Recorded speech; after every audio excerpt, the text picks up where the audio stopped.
Hi everyone, I'm Silvana from SilvanaKicks. In today's video, we're going to be talking about some point fighting fundamentals with a focus on closing the distance and learning how to counter.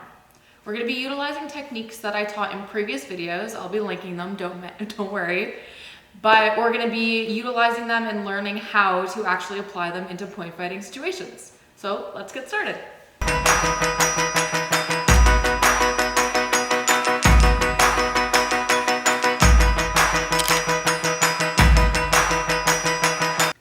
I know I have a lot of beginners now watching this video, so I thought I would briefly go over how to put on your gear. So I have my feet gear here. Please ignore the gross bottoms. I love my feet gear. Reach out to Century for some new ones. Waiting to hear back. Century, I know you're watching. I'm waiting, but not for long. Anyways, you're gonna put your foot through. It's gonna go over and away from that Velcro bottom, over your foot, under your foot, pull, cross, and attach. Same thing other side, push the foot through, over, under, pull, cross, attach. Okay, normally I would say do your helmet first, so you'd put on your helmet, strap it up, put in your mouth guard, and last come your hands. So just make sure that your thumb goes into the allotted thumb spot. So for the enclosed hands, thumb goes here, rest of the fingers go here. Strap that up, nice and tight. Make sure it's really tight around your wrist so it doesn't go flying off when you're throwing your back fist. And then same thing other side, so hand goes in, thumb, fingers, and then around and strap up. And you're ready to spar. Now the first one we're gonna do are slip side kicks. You see me do this on social media and I post it all the time because I absolutely love slip sides. Remember that I did teach this in a previous video, like I referenced before. I'll post it, so you can just click that, make sure you learn it first, and then head over here to learn how to apply it. So when doing your slip side kick, we wanna use it to close the distance between you and the opponent. Normally when we start fighting, we're pretty far from the person that we're sparring against. So you want to learn how to actually close the distance without leaving yourself wide open to get hit. So the best way to do that, even at my rank, is with a slip side kick. So when you're doing your slip side kick, you want to normally go towards the person and aim for the area that's open. And on most people, it's right here. We call that the pocket. So right here is where it's open for most people because most guards are like this. Okay, so you want to try and get that side kick right through the guard and into the pocket.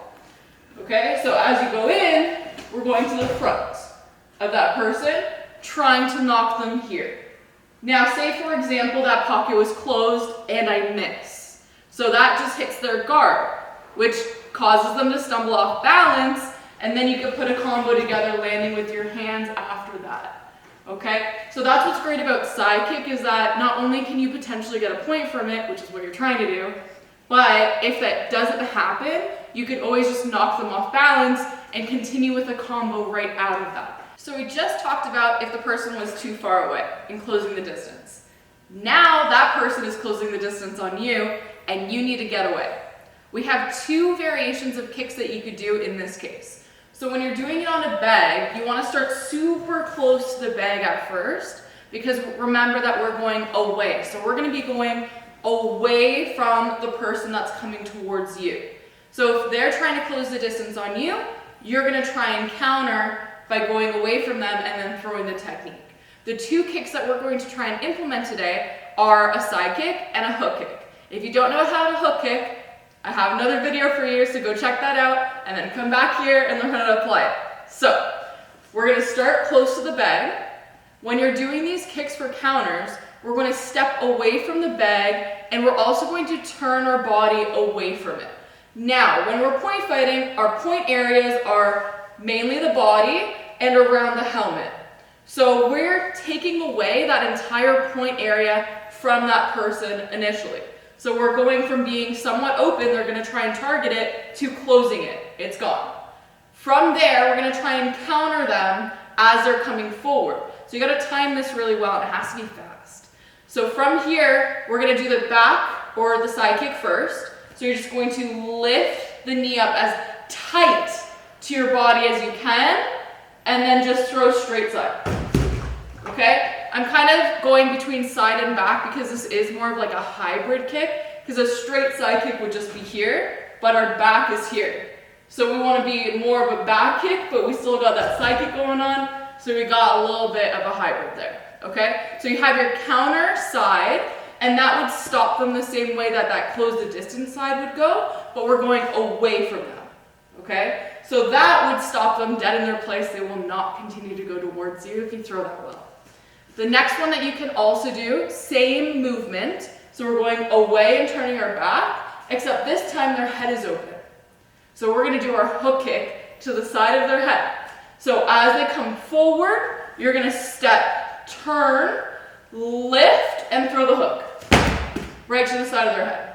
So they're coming forward, you're moving away, you notice that their head is wide open, you take advantage of that, and you tap hook.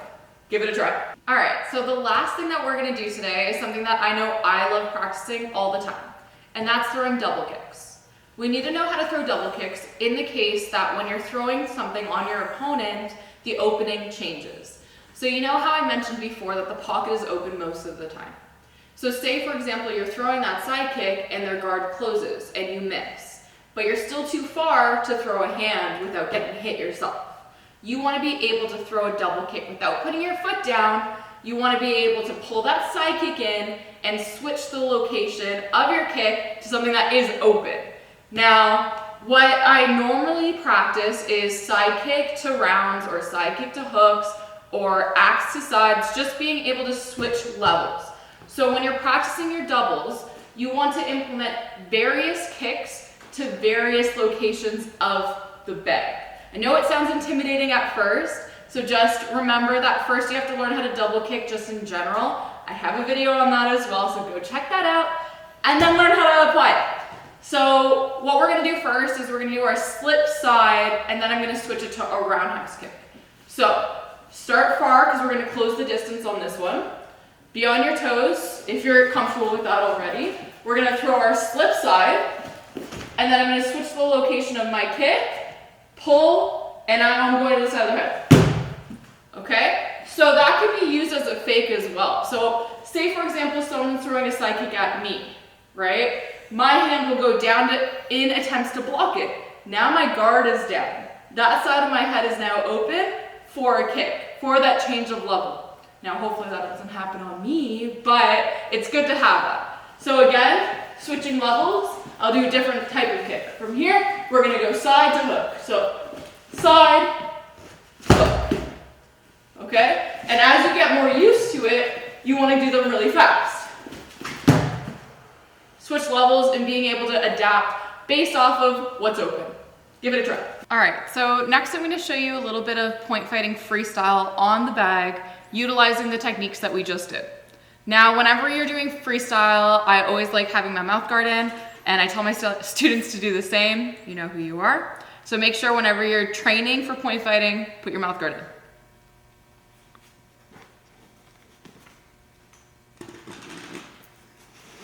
And let's go. We're gonna do 1 minute freestyle.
Time. All right. So while I take my gear off, I'll explain what I meant by the mouth guard bit. So you want to wear a mouth guard when you're doing your drills And when you're doing your point fighting, anything to do with point fighting, you want to put your mouth guard in because it changes the way you breathe. You need to get used to having something kind of not entirely restricting your breathing, but it does make an impact. So that's why I always say wear your mouth guard, get used to it, because when you're in the ring, you're gonna have to wear it. There's no way around it, so you may as well get used to it, and then you just learn how to adapt and to train with it on. So you wanna be able to breathe having that in your mouth. So when you're taking your gear off, just something to remember, especially for my little guys, do not rip the Velcro as hard and as fast as you can, because then it will die over time and it would accelerate. It's like, it makes it less, I don't know, what is it called? Velcro-y?